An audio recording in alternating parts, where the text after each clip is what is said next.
Hello everybody, welcome to my channel. Alam niyo yung gutom, kayang gawa ng paraan, pero yung hindi ka makakatulog ng ayos, parang hirap yata nito. Anyway, pinipili kong nagnanakaw ng tulog kasi may malimit dito sa ASDOD mag-emergency alert na walang sirin.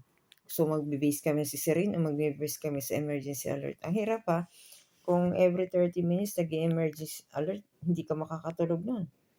Kaya ang ginagawa ng mga kasama ko dito, nag-base na lang sila sa siren. Ang problema, yung nangyari dati nung pag-rest back ng Iran, walang siren yun. May tinamaan. Emergency pero walang siren. Kaya mahirap yung sitwasyon dito sa ASDOD.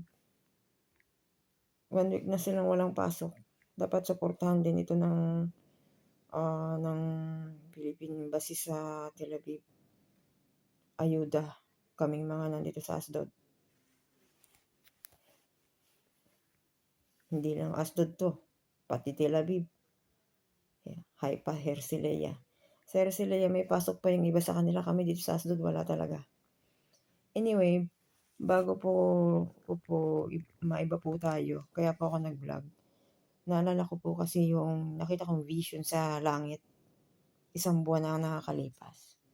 Ipapakita ko sa inyo yung caption na nagkatotoo ngayong araw na to na isang submarine ang sinasabog sa dagat ito. Nag-aalala ako sa kapatid ko nasa gitna silangan. Naka-steady ang barko nila. Ayan ha. Papakita ko sa inyo.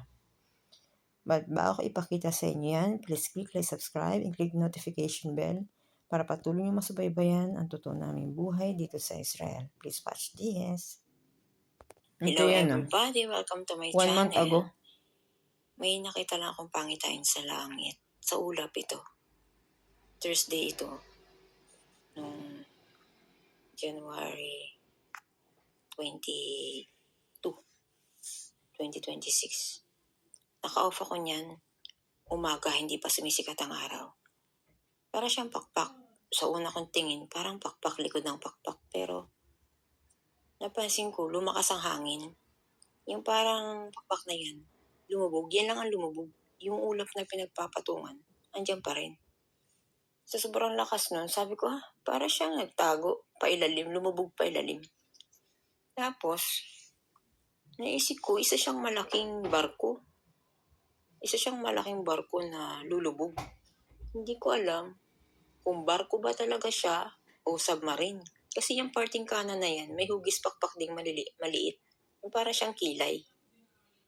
Pero may lilitaw dyan na isang maliit na barko or submarine din. Paglubog nitong malaki, may lumitaw doon sa kanan. Umaga yan kaya gising ko lang, puwet ako. Naisip ko lang buksan yung bintana kasi lumabas ako dyan sa bintana. Sa ibabaw ng hotel na pinagtutuloyan ko. Sinubukan ko lumabas sa bintana kung maganda bang mag-jogging. Pero, ayan, mapapansin nyo, lumubog siya nawala, pero yung ulap andun pa rin. Makikita nyo yung parang may 3 guhit na magkakasunod dyan, nakapisto yung parang barko na yun. Na sabi kong parang pakpak. Nawala siya, lumubog. Tumago siya dyan sa ilalim ng ulap. Para kasi akong kinabahan. Sabi ko, bakit yun lang ang nawala? Para siyang lumubog. Tapos yung kanina yan parang maliit na kilay. Meron na diyang lumitaw na para siyang barko. Hindi ko alam kung barko ba o submarine. Pumasok sa isip ko na parang may labanan sa dagat. Submarine ang labanan. Ayan submarine ang gagamitin. Hugis barko yan na parang vapor. Pero para siyang submarine kasi may sa taas Yan Maliit lang na pero yung isa malaki. Basta hindi naman ako ganun makaintindi ng English. Ito yun May issue about submarine. US submarine sank Iranian warship in Indian Ocean. Ibig sabihin, Iranian warship o yung US submarine ang nahulog na hindi ko mag-get yung pagkaka-English Kasi ito yun. Papakita ko sa inyo.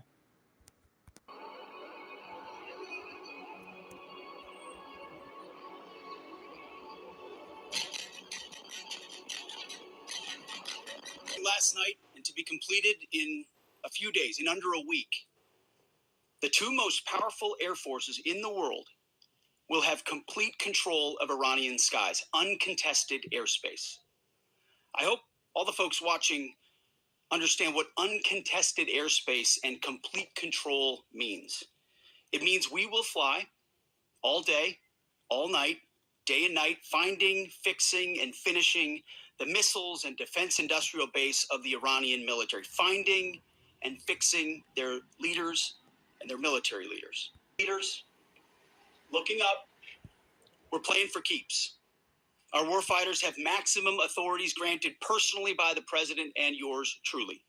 Our rules of engagement are bold, and it is not a fair fight. We are punching them while they're down, which is exactly how it should be. U.S. and Israeli air power. The campaign has 7 times the intensity of Israel's previous operations against Iran during the 12-day war. 7 times. The first Ayun sinking of an dito. enemy ship by a torpedo Stop ko since muna to. Ayun dito. Nawala. A US submarine has torpedo and sunk an Iranian warship in the Indian Ocean, reportedly leaving at least 87 sailors dead. Defense Secretary Pete Hegseth said the Iranian vessel thought it was safe in the international water before it was blasted after by a torpedo from an American submarine. Ibig sabihin, yung Iranian warship ang napasabog sa pamamagitan ng US submarine na mayroong torpedo. Yun yung sa ilalim ng dagat. Kaya yung nakita ko sa langit ay nagkatotoo. Submarine na labanan. Yun lang po, at hindi ko alam kung ginagamit ako ng Panginoon sa mga pagkakataong ito. Nawag gamitin niya ako para maprotektahan din yung mga Pilipino dito sa Israel. At sa ganitong sitwasyon, nalagay ako dito sa lugar na ito na palagi may emergency alert pero bihira magsirin. Delikado yung ganun. And I wish na safe kami dito lagi. Okay? Keep faith lang palagi, and Lord will be talk to you, not personally. Our God will talk to us by means of the created things and living and non-living things created by Almighty God. By means of that, God will talk to us. Kanina, narinig ko dun sa bintana dito sa bago kong tinutulugang bahay.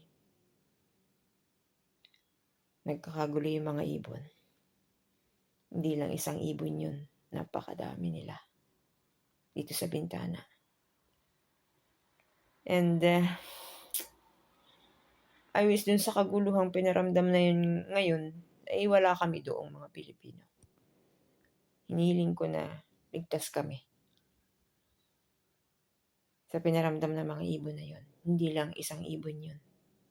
Maraming ibon yun. Hindi ko na siya tinignan sa bintana kasi natutulog ako. Nagpapahinga ako.